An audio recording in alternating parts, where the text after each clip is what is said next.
everything. Good morning, everyone. Did you guys all have a good weekend? Is there anything you want to share with the future?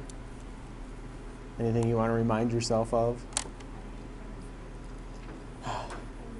That was Taylor. She's not our favorite student, just for the record. Actually, I don't think I have a favorite student this year. None of you guys are terribly interesting.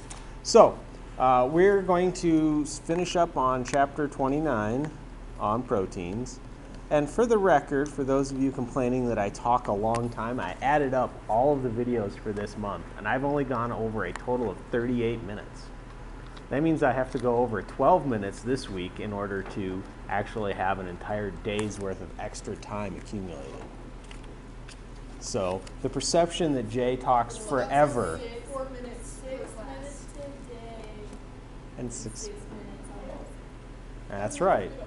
The longest day I went over was 66 minutes. That was a long one, I have to admit. But think about it, that's not even an hour and 15, which is what most classes are. Can you imagine doing chemistry for an hour and 15? No. Okay, the other thing I want to show you guys is we have our models here, which very strangely there's a chunk missing in it. I don't know why. Maybe that's the chunk that got stuck down here and someone dropped it and broke it and apparently didn't put it together 100%. Ugh.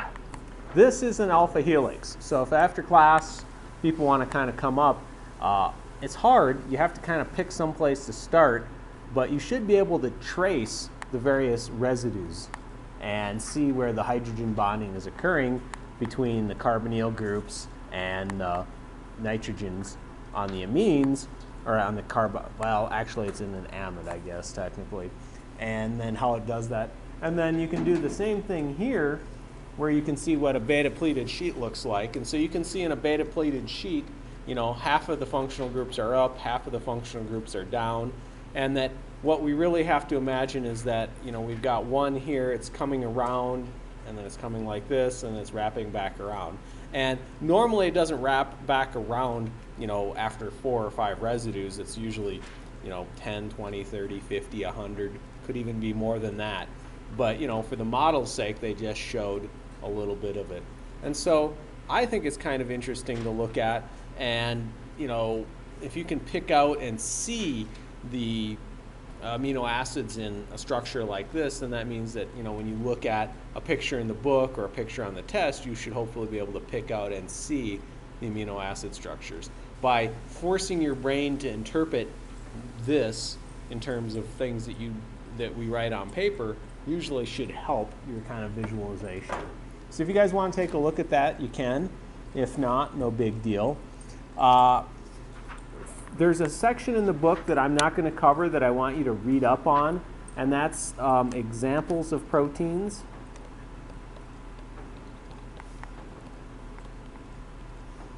And that's 29.9. And the things I want you to focus on and reading are sort of, you know, visualizing the proteins.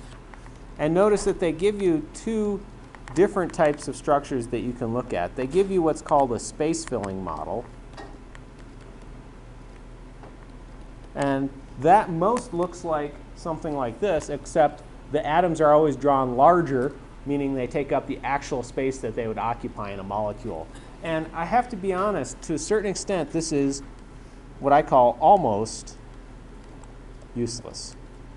Meaning it's so close to what it really looks like that it's good, but it's so complicated that it's hard to see the actual structure. And so the other one that they tend to use are idealized structures, or what I call idealized. And you'll see these if you read the literature, or if you read in the book, or you go to any website. They almost always show a picture of what the protein they're studying looks like nowadays, now that they can actually sequence them in a meaningful way.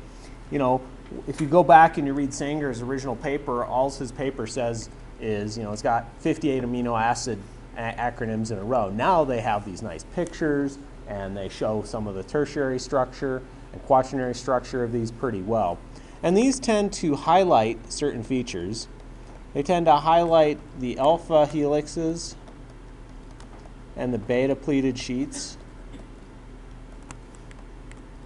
And sometimes they'll even throw in the disulfide bonds, since those are pretty easy to visualize. And a lot of times they're a little abstract, meaning that they're not showing the actual structure of the protein. They're showing sort of an idealized or stylized picture of it. And until you look at a couple of them, you don't start picking up on those features until you get there. So I want you to kind of be able to visualize these proteins, to at least have a picture in your mind, so that when we talk about how they function, that it kind of makes more sense. And then I want you to kind of just keep track of some examples. Meaning I want you to, if I said, give me one example of a protein from this section, you could tell me something about it. Now, if everyone wants to, go ahead and pick hemoglobin. It's probably the standard one, and it's interesting. And, everyone has it and stuff like that. But go ahead and kind of read through that, because they give you all sorts of examples about how they function in the body, about how they can catalyze different reactions, and various things like that. And then they kind of focus in on the structure, because basically proteins have a huge variety of structures. And I can read that stuff off to you, meaning I've got little bullet lists here of various interesting things on each of them, or things that you can say. But really, I'm not asking you to memorize anything. I just want you to kind of be familiar with it, to have read it, to have thought about it, to have looked at it and understood, or tried to think about the the complexity of it. Because this is where I almost think that chemistry ends, and it just, well, for me it ends, and it just gets too complex, meaning these molecules are too big and they're too hard to focus on. And so we start thinking about them instead of as individual atoms, but more as abstract constructs. And then we go back to things that we can talk about that make more sense. Let's talk about the process of denaturation. And since most of you are in Todd's microbiology class, you should be familiar with the term, because it's one of the ways that you can destroy things, pathogens and stuff like that. You guys remember what it means? Or did he cover it? Isn't it when it denatures the proteins? Right, that's one way to destroy them, right? To kill them. But what does it actually mean to denature the proteins? Yeah. So it's the loss, you're right, it's the loss of the three-dimensional conformation of a protein. And so what it really does is it destroys the secondary, tertiary, and quaternary structure. But it in general leaves intact the primary.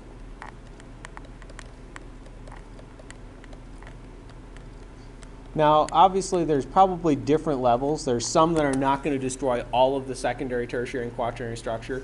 There might be denaturation processes that are excessive that will occasionally break parts of the primary structure. This is one of those things where the definition is kind of black and white, but the reality is a little bit on the gray side. And so what we mean by breaking secondary, tertiary, and quaternary structure, good review for it, is what's secondary structure?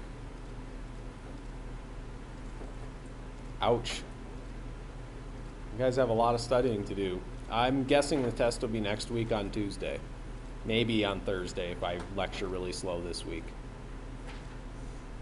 So secondary structure is the alpha helixes and the beta pleated sheets and things like that. Wait. That's tertiary. Secondary structure is things like disulfide bonds, ionic bonding, hydrogen bonds, hydrophobic, and hydrophilic interactions, right? And quaternary structure is that large-scale structure where there's multiple large units kind of stuck together or held together by those forces. So what is it really leaving intact then? Only the sequence of amino acids, meaning we're not breaking any of the amide bonds or the dipeptide bonds that are holding these together. We're simply breaking the primary structure. And what this generally does is this causes a loss of biological activity. Biological activity. So the way a protein functions is by having a very specific three-dimensional conformation. If you destroy that three-dimensional conformation, the protein no longer functions. There are, I've got listed, 8 causes of denaturation. And some of them, you know, it's just arbitrary how it was split up. Can you guys give me some from Todd's class? Here, we'll go like this. 1.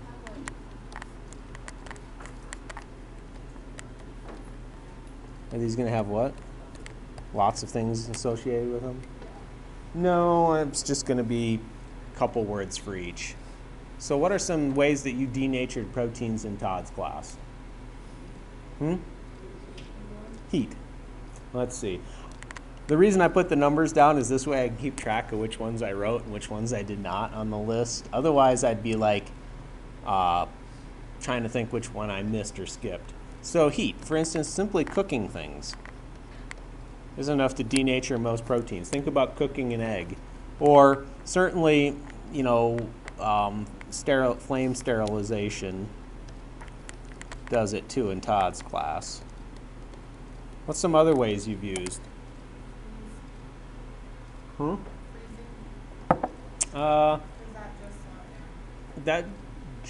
it depends on the type of freezing.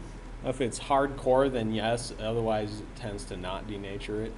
What it usually ends up doing is it, if anything, because of the swelling or because of the water expanding, that's usually it'll break cell structures apart and things like that. But that's not really denaturing the proteins necessarily. They do lose their functionality at very low temperatures, though. Hydrolysis technically is not considered that. It's a good point. Hydrolysis destroys primary structure because it breaks those amide bonds, right? And so technically it's not denaturation, it's one step beyond that. But it certainly does destroy it, right? I'm not going to deny that. That's where, you know, in a black and white definition, technically hydrolysis destroys the primary structure, so it's not. Melissa, did you have one? Oh, do ya? Yep, strong acids and bases. And how does that function, or how does that destroy them? So it breaks or alters the ionic bonds and the hydrogen bonding, basically. So it can interfere with those. Also, think about it. Remember, each of the amino acids has an R group on it, and some of the R groups are acidic and some of the R groups are basic. So if you change the pH, you change the interactions between those acidic and basic R groups, and you change the structure of the protein. You might break a bond in one spot and make a bond someplace else. What's another good one? Right. Now, here's where Jay's bad. What Wescodine has, I'm trying to remember why Wescodine breaks them, if it's a specific compound in it or not. What we're going to say is that there are organic molecules. And they're generally small. And so things like alcohol and isopropanol,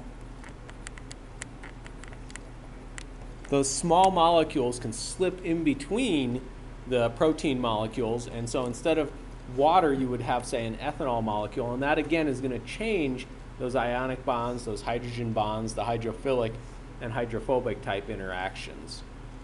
And I think Wescodine is a little bit more than just isopropanol and ethanol, right? Meaning there's something else thrown in it. Does it have like iodine in it?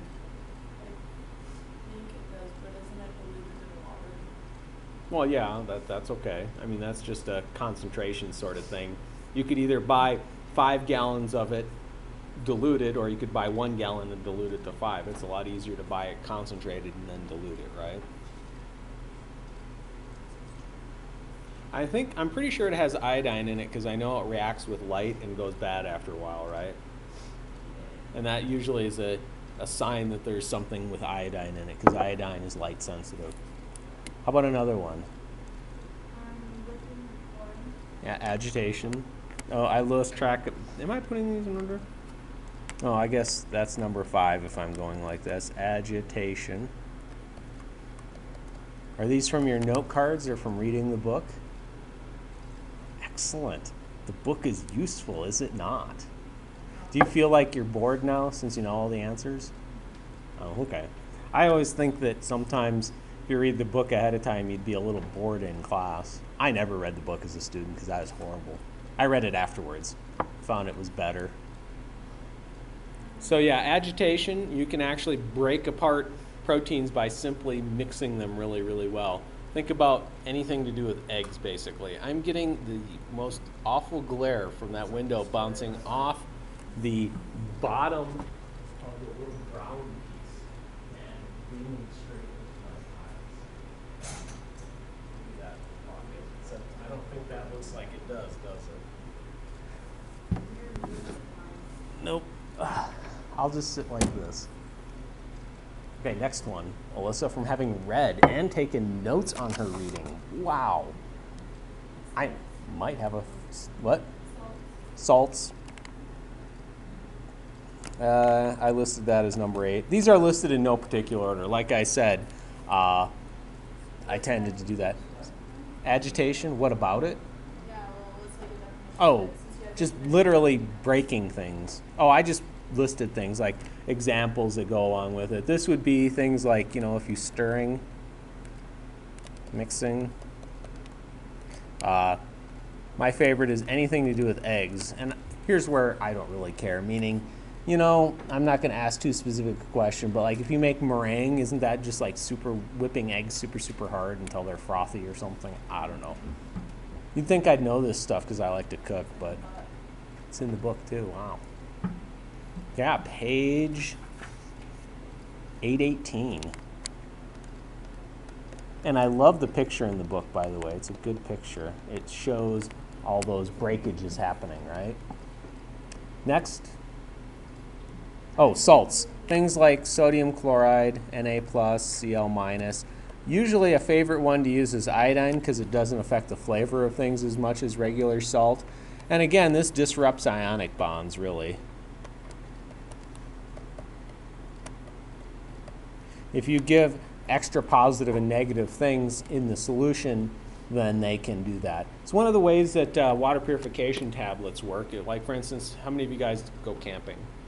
Do you guys always take all your fresh water with you, or do you guys go like serious wilderness camping where you can't carry it all? Sometimes both. One of the things I always carry as backup is little iodine tablets that you just pop in the water. They're small, and that way if like my water filter breaks, I've got something to do. I mean, you can always boil the water too. That's a heat thing, right? But boiling water takes a lot of time. And if you want to get a drink of it, it sucks to have to boil it and then wait for it to cool back down before you want to drink it, because who wants to drink hot water? Especially like on a hot day when you're camping. What my dad does is he always has like a backup, and like he'll boil something, like, and he'll like have it into the container, he'll boil water, then into the container, have like a second backup. Yep, that's another Do way. that on the first day. And carry the water around with him? Huh? And he carries the water around with him? No, we usually go hiking on the first day, and then he'll just bring it back with the empty container, boil it, and I don't know, but we usually do other things.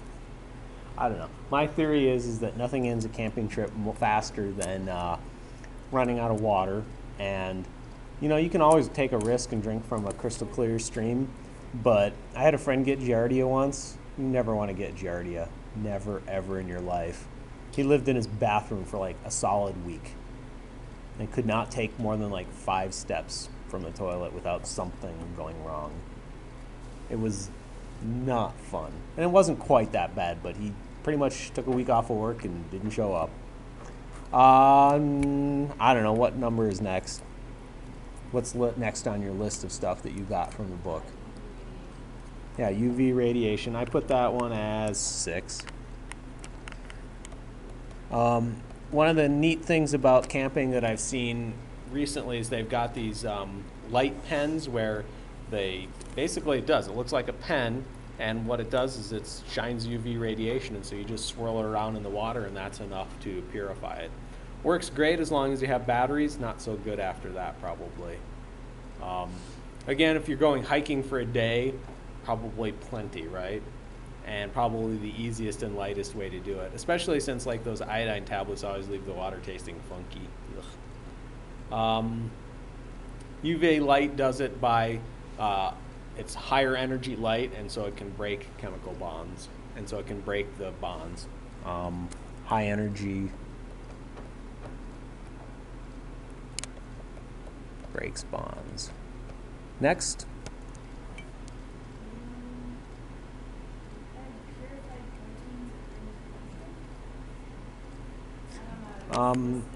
We can say enzymes, probably. So enzymes are capable, of course, of mediating chemical reactions, so they're also capable of breaking bonds or breaking up the secondary, tertiary things. Think about your body has to destroy all of the molecules in your body, you know, not constantly, but you know, once they lose their functionality or if they become misformed or something. So there are enzymes and stuff that'll do that. Number 4, what's that?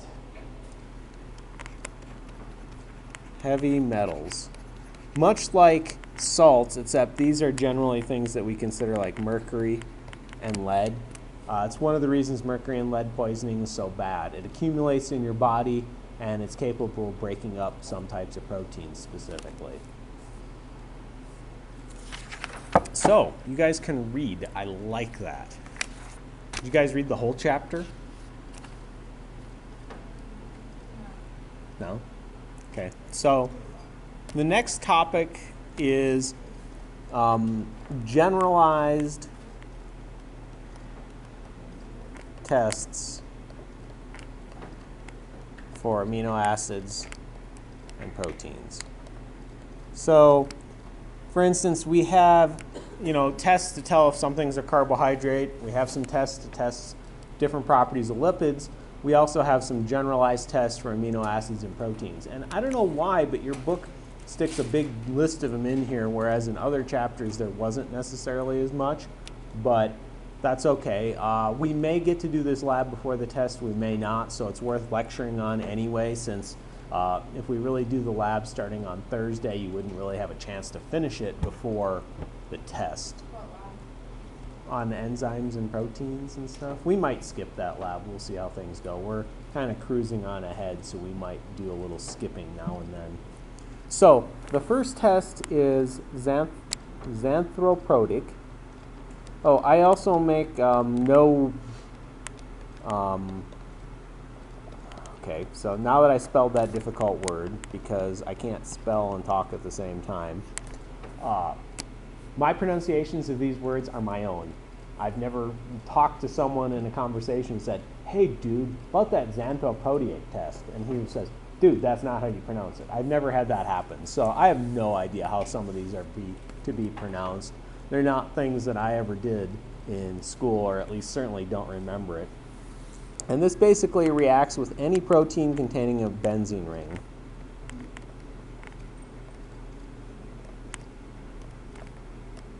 You guys remember what a benzene ring looks like? That's this basic structure.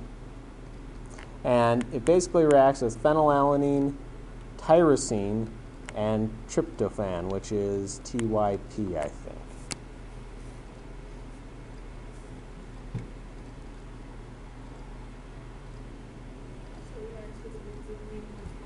Well, those are the 3 amino acids that have benzene rings. So this is specific for those 3 amino acids, but it's also sort of a generalized test for proteins. And so here's the key. So most of these tests only test for specific amino acids. And so if that amino acid was missing from a protein, then the protein wouldn't give a positive result. But remember, proteins usually have thousands of amino acids in them. So what is the chances of finding a protein that doesn't have a single phenylalanine in it or something like that? Pretty slim. And so when we say that almost all of these tests are generalized tests, and in this case they're specific tests, and this uses nitric acid. So I think, is my thumb yellow anymore? It's kind of washed off. I don't know. I was mixing up some of your chemicals last week, and my thumb was yellow for the entire week. Why was my thumb yellow? I got nitric acid on it. And what's your thumb made of? It's got proteins in it, right? And so in that case, you know, just simply getting nitric acid on you is enough for that to give you a positive test. That being positive test for yellow? Pretty much. Sorry, I should have mentioned that. So nitric acid turns yellow.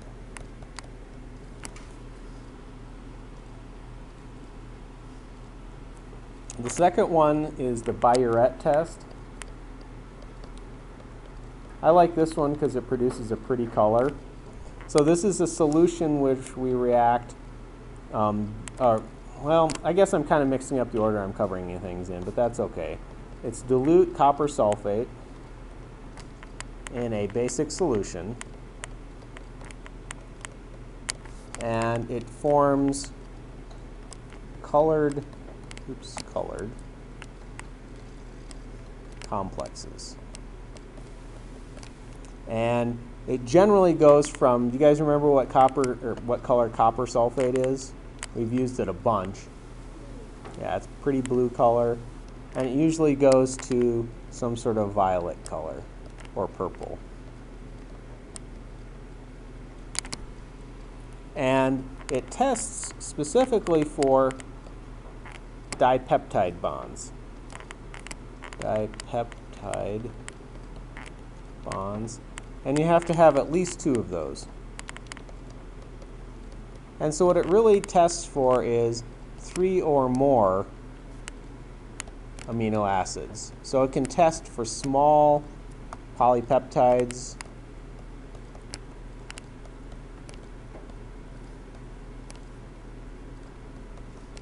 and proteins. And when we say it forms like a colored complex, what that means is that you'll have a copper plus 2 ion, and then draped around it you'll have amino acid 1, you know, it's connected to amino acid 2, it's connected to amino acid 3. And those amino acids themselves, I guess those are technically bonds, is what reacts with the copper. And it sort of surrounds the copper. And by changing it from the copper 2 sulfate that's just in water normally to specifically copper, then, or copper plus 2 surrounded by those amino acids, it gives it, or it shifts the color to a pretty purple color. I should point out that like the chemistry involved behind that is usually 3rd year, sometimes 4th year in organic chemistry, meaning things that make colors and color changes like this are very complex. You have to get down to literally looking at the energy levels of the individual electrons in their orbitals. And so we're not going to worry too much about the details, just kind of recognize it. So I like this one mostly because it makes pretty colors. It's much prettier than all the others. We have the Ninhydrin test.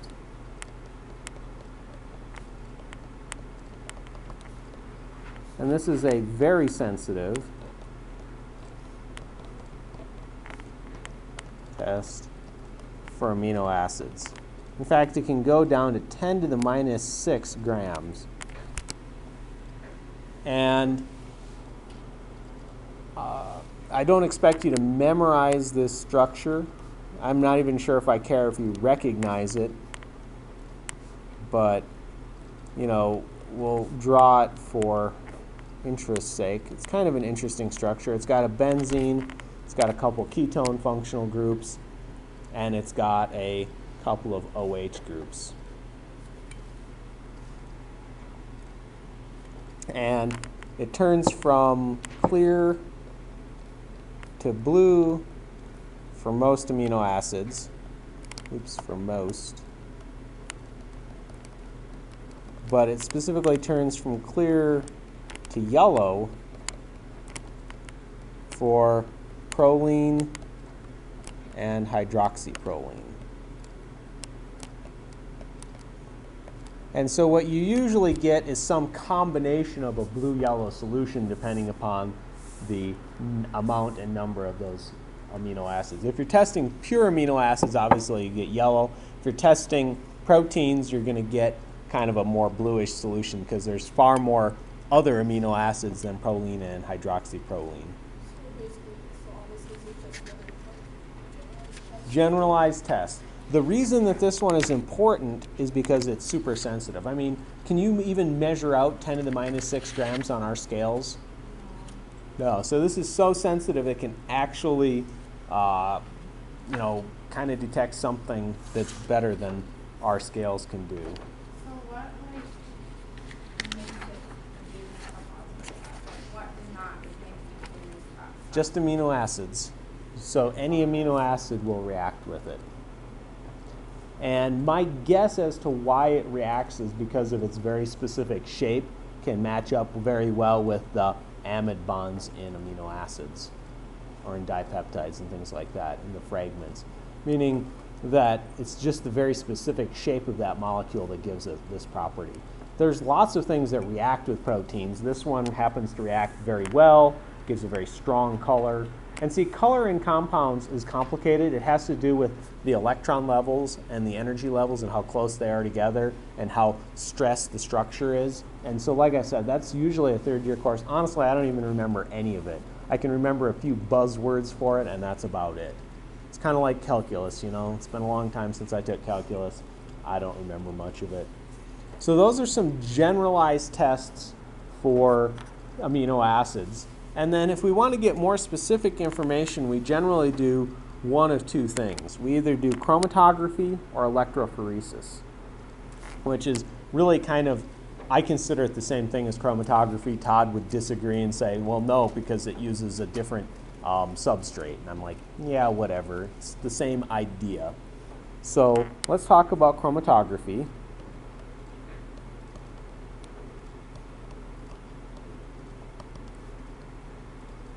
Now, how many people in high school did something where they took a colored pen, they put it on some blotting paper, and then they soaked it in acetone and they watched it form colored patterns and they saw the colors separate out from it? You guys ever do any of that? Sometimes they'll do it with milk and drop something on the milk and you can see the colored patterns form on it as the different dyes separate out. None of you guys did this? It's kind of a neat little experiment. What chromatography does is, or it depends on, is the distribution of, now I'm going to use the word specifically amino acids, but it can be anything, meaning chromatography is a very broad technique. In fact, in college, I took an entire class on just chromatography. So, you know, there's a lot of variety to it. There's a lot of different implementations of it. And chromatography is a very general technique for separating just about anything and everything under the sun. And there's different versions of it. There's solid phase chromatography, liquid phase chromatography, gas phase chromatography. There's mixtures of them. You know, it can get very complicated, but it really functions by basically the distribution of an amino acid or other compound. There, we'll keep it nice and general. Between two phases. And what we mean by two phases is generally solid, liquid, or gas.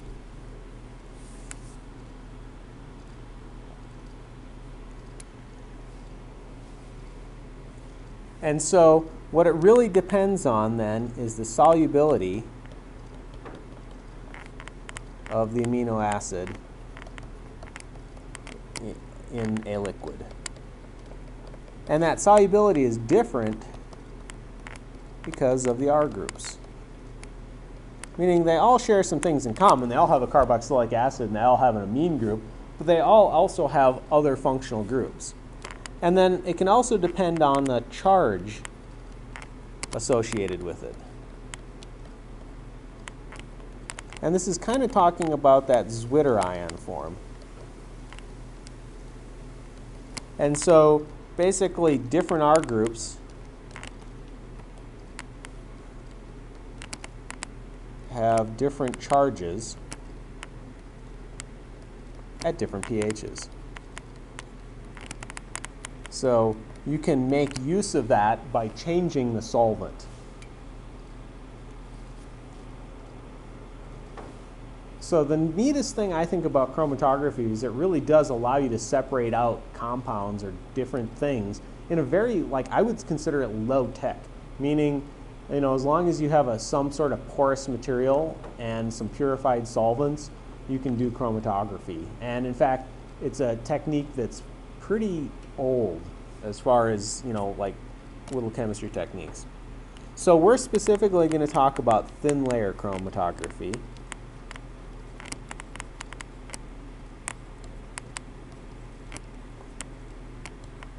Or sometimes it's abbreviated TLC.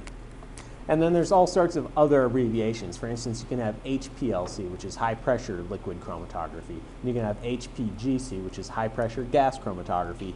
You can come up with about 50 million acronyms for this, of which I want you to remember one. Although, I guess glancing at the page in your book actually does talk about HPLC. So that's not too bad. And it also talks about column chromatography. So the way it functions, if we draw a little picture, is I've got a beaker, and then we're going to say that some time goes by and we'll have another little beaker. That way you guys have a general idea of the size. And in the beaker is a solvent.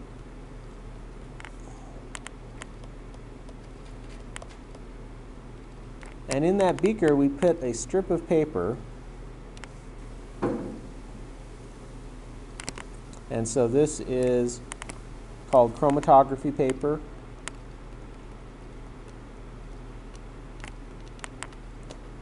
And it generally is kind of rough and porous. Although these days there's all sorts of different type of chromatography papers that you can get and different types of substrates you can do. And so what this is representing is the solvent is our liquid phase.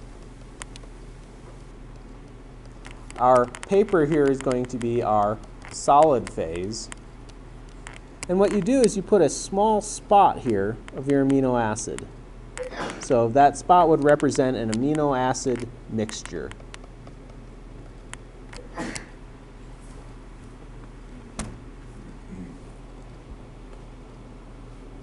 So what happens over time then, and that's an ugly beaker, maybe Jay will draw a better beaker. So we've still got our solvent, and we've still got our chromatography paper.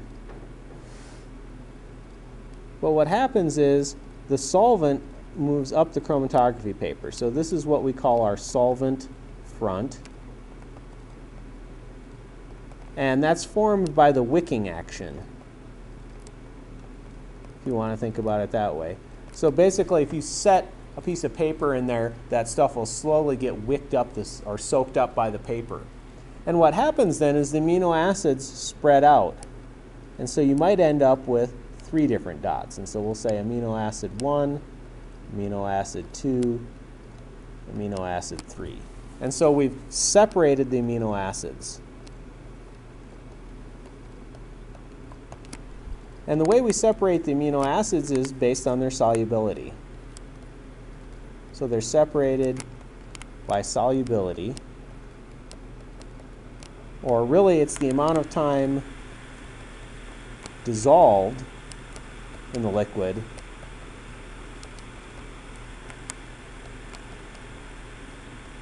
versus absorbed to the paper.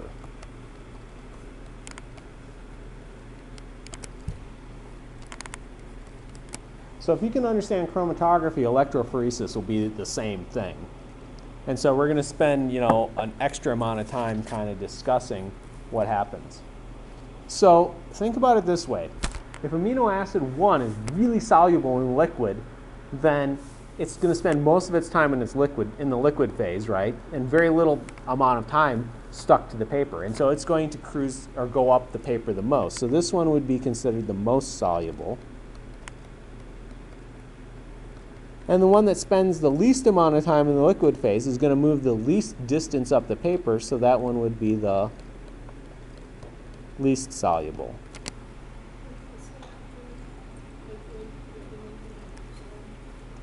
versus absorbed to the paper. So that's Vs.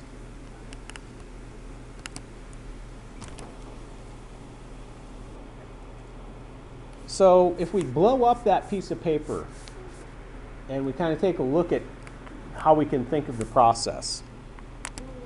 Okay. Oh, wait, hold on. So how would you like put that into words? Or can you just draw that? I would put it into words. How? I don't know. There's a homework question. You can try it. That's what I'm asking. I don't know. It has to make sense to you. Does that make sense Can I that... just describe the picture, basically? I don't know. It depends on your definition of just describe the picture. If you simply say a dot at the bottom becomes 4 dots in the picture, no. Okay. If you explain the process or the idea that, you know, it interacts with the solid and liquid phase. And so think about it this way. If it was dissolved in the liquid 100% and never interacted with the paper, it would just travel in the liquid, right? But sometimes it's going to be stuck to the paper, and sometimes it's going to be dissolved in liquid. And so the more time it spends in the liquid, the further up the paper it travels. The less time it spends in the liquid, and the more time it spends attached to the paper, means it doesn't move very much. In fact, if it didn't have any solubility, meaning it was totally insoluble, you could argue that it would be exactly where it started at. Jasmine, you had a question? So that is where it's supposed to have that in the also. No, it depends on what the solvent is. So you can have a polar solvent, in which case the polar molecules will travel the farthest. But if you pick a nonpolar solvent, then the nonpolar molecules will travel the farthest. So one of the things, and that's a great point to bring up, is that the identity or what the solid is and what the solvent is changes. And it can change for any given experiment. And so the idea for good chromatography is to find a good mix of solvent and the solid phase, in this case, to separate the particles out. Meaning if you pick something like paper and you impregnated it with a compound that's insoluble, and then you had an insoluble solvent, well then the stuff wouldn't move at all. It would just be like whatever. But if you pick different solubilities or you pick the right solvent ratios, then you can separate it out. And then again, like I said, this works for amino acids, but it also works for lots and lots and lots of other compounds. And so the key is to always find some mixture, some solvent solute or solvent solid phase combination that separates things out the best. So you can't always say that the one that's at the top is the most polar, because if I have a nonpolar solvent, then the one at the top would be nonpolar. So if we kind of think about it, well, so here's my chromatography paper, right? This is giant scale. And so, you know, paper is made up of atoms and particles, right? And so what we're saying is that going up that, you have your liquid phase, right? So here's the liquid. You know, and it goes up and it winds in between the holes and things like that. And then you have your amino acids. So here's an amino acid. If it sticks to the solid phase, then it won't move much.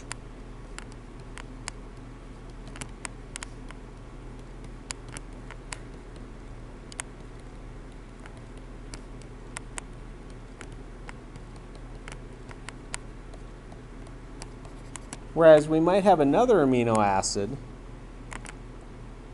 that is attracted to the liquid phase, and so moves quickly up it.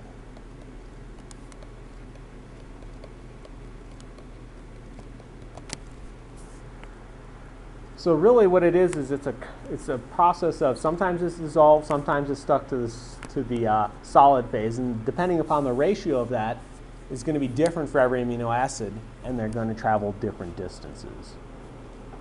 And then what you do is you reference everything to that solvent front, which really I should have made that in red since it's supposed to be the liquid.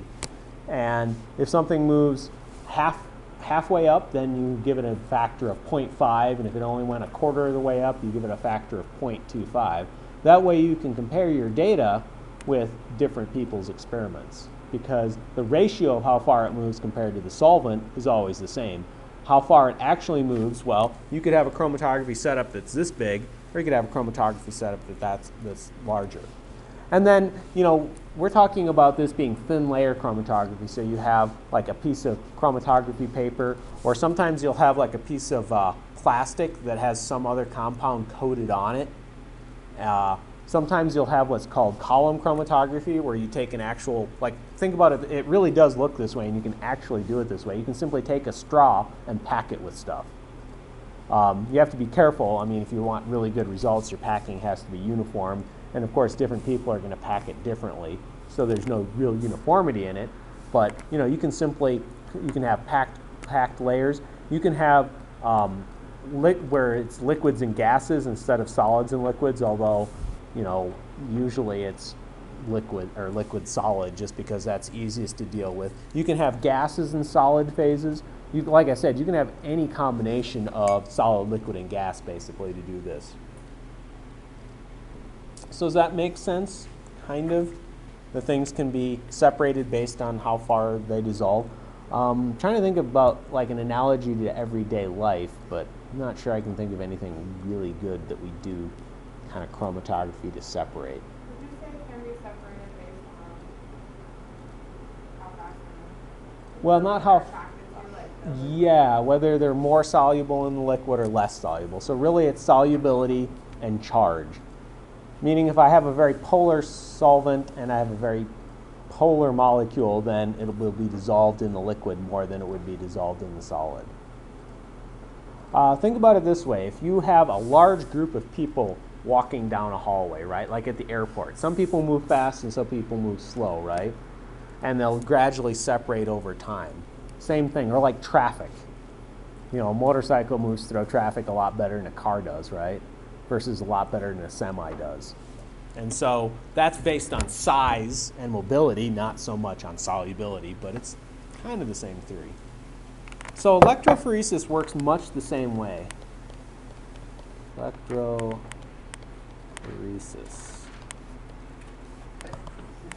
Except it generally uses a liquid gel instead of paper, or a solid phase. And so the liquid gel kind of works like paper. It's very porous. And so it's kind of similar. And then here, separation is done not so much on solubility, because we're not passing a liquid through it, but on size due to friction, and on charge due to an applied field. And we'll take a look at and draw pictures for each of these just to make it easier.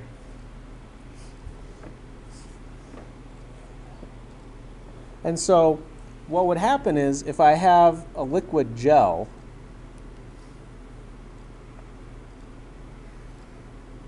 then I would start off with my amino acid mixture.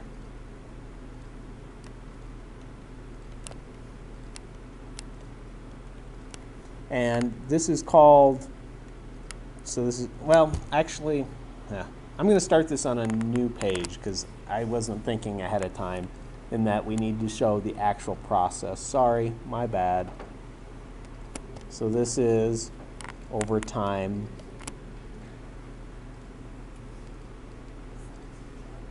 Based on size and charge. And so if I've got an amino acid mixture and I apply a positive charge and a negative charge. So here's my positive electrode and my negative electrode. Then amino acids are going to be attracted to different electrodes. If the Zwitter-ion is in the cation form, then it's going to be attracted to the negative charge, right? And if it's in its anion form, it'll be attracted to the other charge. And so what happens is you eventually get, splotches of amino acids like this here is my starting point. And this is the most positive amino acid. This is less positive.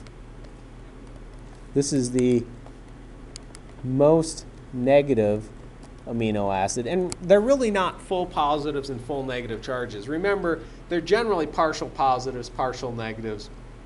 And it's a little bit more complicated. But each amino acid, because it has a different R group, has a different charge associated with it. And then this is called usually the iso... Well, yeah, opposites attract, right? Going back, positives attracted to negatives, negatives attracted to positives. That has not changed since the beginning of the universe. No, it's a good question to point out. I'm simply saying that it's just like in first semester when we said cations and anions. Opposites are attracted to each other. Yes. So this is sometimes called the isoelectric point, or that's the starting point. But where the amino acid stops moving in an applied electric field is considered its isoelectric point. And so each amino acid has a different spot where it will stop on that, where it's balanced between the positive and negative charges, meaning it's moving this way a little bit, that way a little bit, instead of more than one direction than the other. So that's based on charge. And then the other one we said was friction. And that really is just my old one where, you've got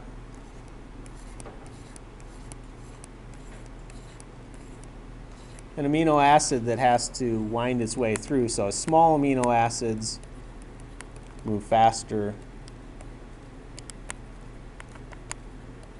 than large amino acids. And this is not just for amino acids. I can't remember if Todd does it. I think he does it in Bio 112. Brittany, you're in that class? Did you guys do your electrophoresis gel yet to separate DNA? Have you talked about DNA yet? Or is that first semester? Okay, then I forget. So it's in Bio 111, right? So you actually did, you got like, it was a blue gel looking thing, and you put it on a little plate and shake it to keep it kind of moving around, and then it separates based on different either size or charges of the DNA fragments, right? Same general principle for amino acids, proteins, things like that. You can actually separate entire large proteins. What exactly is it moving faster to? Oh, it's just, think about it this way. It's like a sieve. It literally, small molecules will move faster than big molecules. Motorcycles will cut through traffic faster than cars, faster than semis, faster than, I don't know what's bigger than a semi that's on a road. Horse and buggy. Well, that's mostly, the horse and buggy is more not a size function, but horses are slow, comparatively speaking. Then again, if it was, say, through a heavily wooded forest, I'd take the horse over anything else. I'm guessing a car isn't going to get very far, and motorcycle might. Okay, all analogies break down after a while, right? We should realize that. There's some specific examples of it that are more highly used. There's one called Sds Electrophoresis, and I don't care if you remember that it stands for sodium dodecyl sulfate or not, but that's where an acronym SDS stands for. And what this does is it masks all the charges, leading to separation based on size only.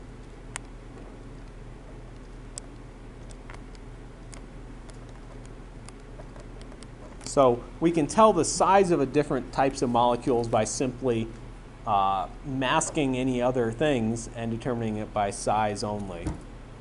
And then the other one that I think is amazing is called two-dimensional electrophoresis.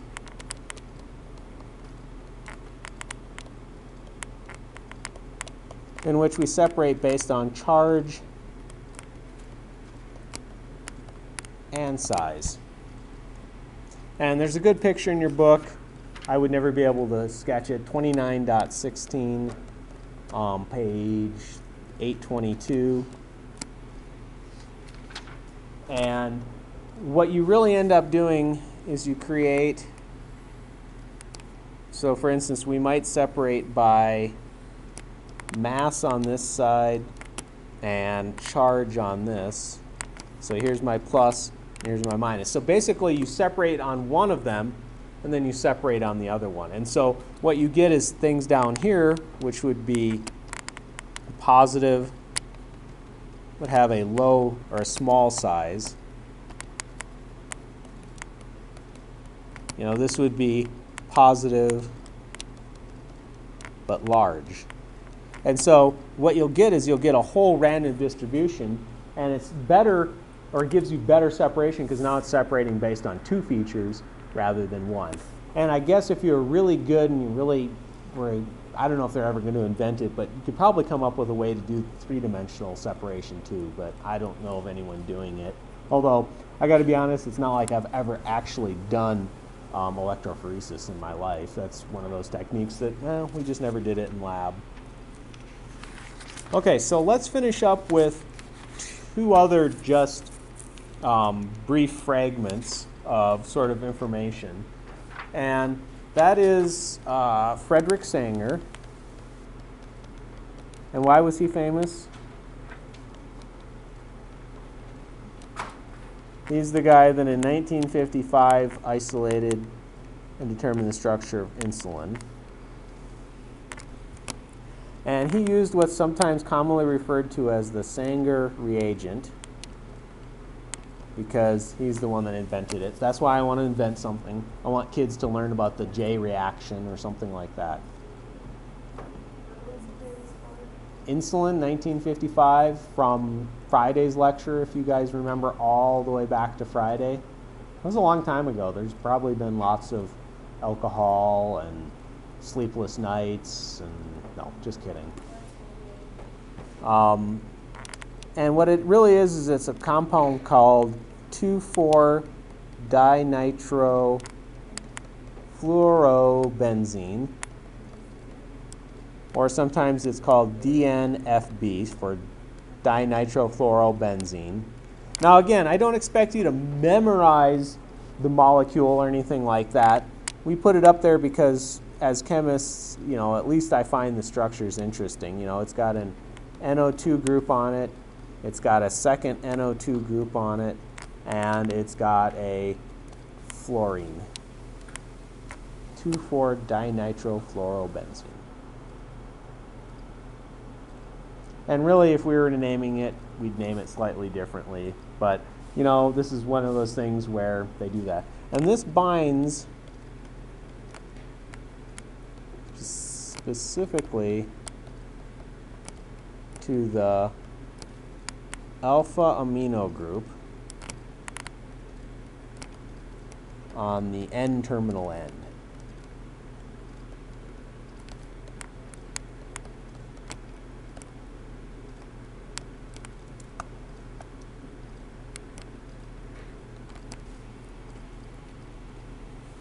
So it turns out that this is resistant then hydrolysis.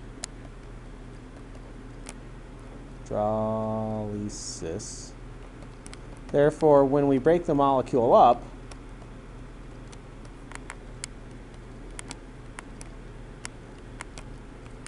we can isolate that fragment.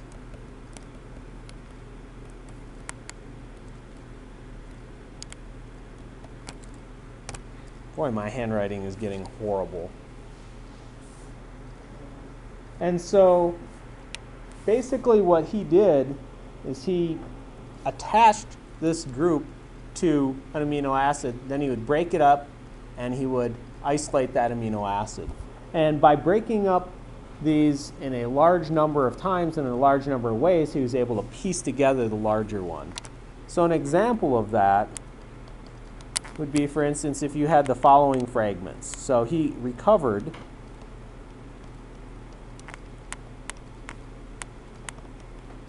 following fragments.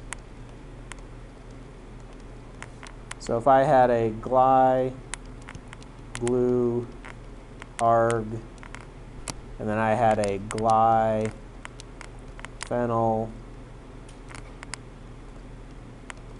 phenyl, and then I had a group that was, say, phenyl, phenyl, ala, and then I had a group that was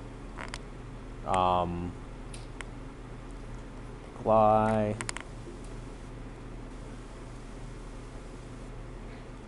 oh, I'm sorry, arg, say tyrosine, say glycine. So if I recovered those 4 fragments, the idea is to piece them together to form one amino acid chain. And so what he really did was he had his students do this. They took little slips of paper and wrote all of these on, and then they just started lining them up until they could make the entire protein, and that was the only possible combination of them that they could come up with.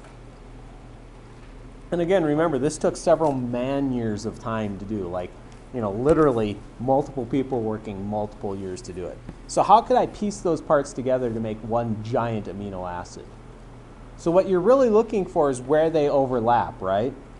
So like, for instance, if I just take a look at these 2 fragments, can you see how you would have a gly, phenyl, phenyl, and then these parts overlap, right?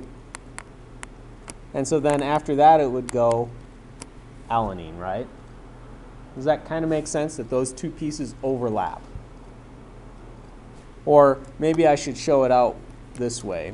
So if you took gly, phenyl, phenyl, and then you said, well, that phenyl, phenyl in both of those parts are the same thing, and so that when I add it together I get gly, phenyl, phenyl, ala. And then what other parts overlap with that?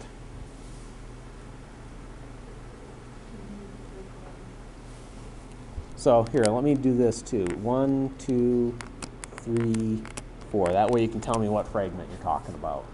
So fragment 1 and 2 overlap? But see, they don't really. If you look at 1 and 2, if I tried to overlap that, that would be gly, glu, arg, right? Does that overlap?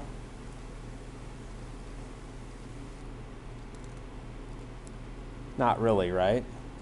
Because that part doesn't overlap. But which ones do overlap? So this is 2 and 3, right? What about 1 and 4? We could say gly, 4 and 1.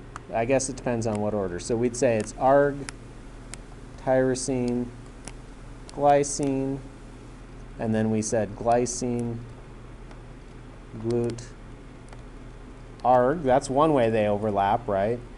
Oops, that's I didn't make that very good. That should be arg, tyr, gly, gly, glut, arg. That's one way they overlap, right? But what about if I overlapped them this way?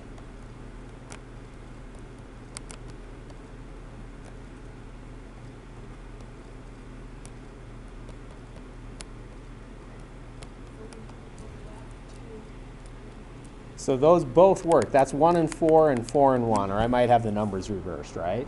So can you see how this gets complicated? Could you imagine doing this for thousands and thousands of fragments? Honestly, I think, think about it this way. It'd be like a crossword puzzle not crossword puzzle, jigsaw. That's the word I'm looking for. It'd be like a jigsaw puzzle, and it would be potentially very frustrating if there was lots of combinations, right? So which of those 2 combinations is going to work better? Probably this one, because then that gives us the fragment gly, glu, arg, tyr, gly, and then we could say that this gly and that gly, for instance, might overlap, right? So when you write the whole chain, you only use One of each part.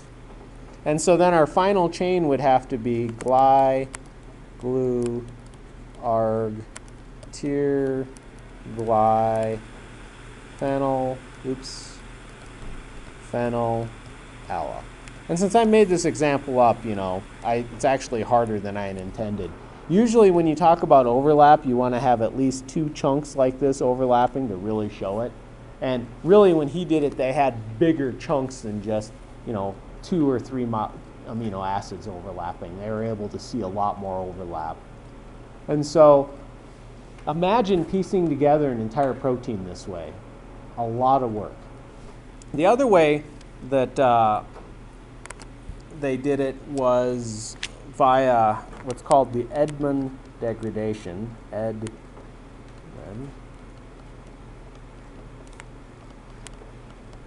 this turns out to be much better process, but is much more complicated. So much better, much more complicated.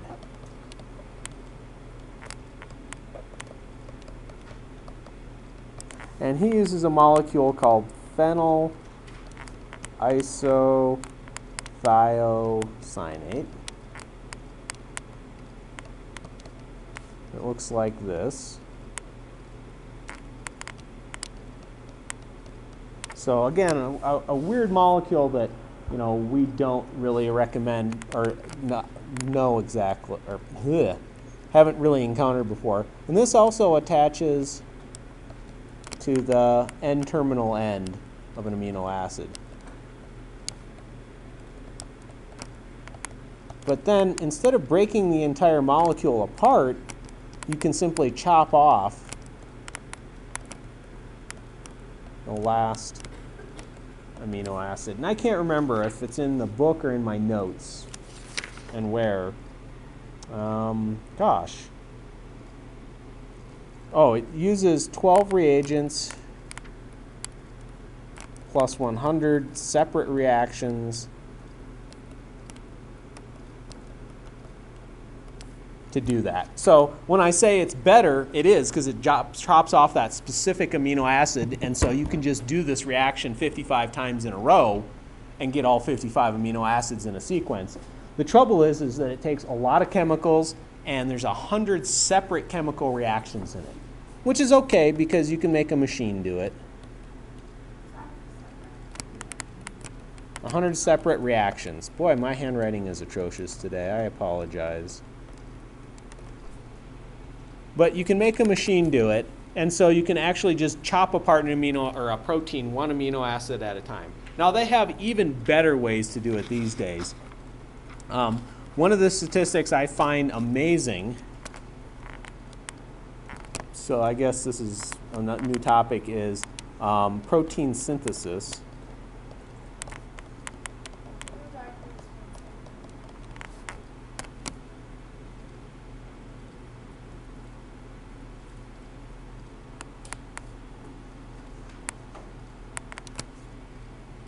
So in the 1960s, there's a guy called Merrifield, and he made a machine to make proteins. And it could add about 6 amino acids every day. So if you have 55 amino acids in it, it takes you like 9 or 10 days just to make one protein, right? And if you compare that versus, say, biology, meaning your average cell or bacteria, they can do an amino acid every 0.01 seconds. So it takes about a half a second for a bacteria to make that same molecule. And so this is one of those things where I have to be honest, biology kicks chemistry's ass in some cases. And making complicated molecules like proteins and enzymes, to start off with, bacteria are definitely the way to go. Now it's getting better and better, and in fact they've gotten to the point in chemistry, and this is for DNA that I had read recently, where they can literally build DNA 1 base at a time. Or that would be like building a protein 1 amino acid at a time. And so it can be done. We can tailor make proteins and we can tailor make DNA. The only problem is that we don't really understand the complex folding of it necessarily, and so we're still a long ways away from just like building you in a test tube. But I would say it's getting closer and closer. I think it's pretty neat. Okay, that's it for today. recognize that in this case, biology beats chemistry for making proteins and doing reactions like that. Meaning, we can do it, we do it really slowly. Bacteria, they do it naturally, they've evolved that way. Or God made them really fast, take your pick. I'm not going to argue.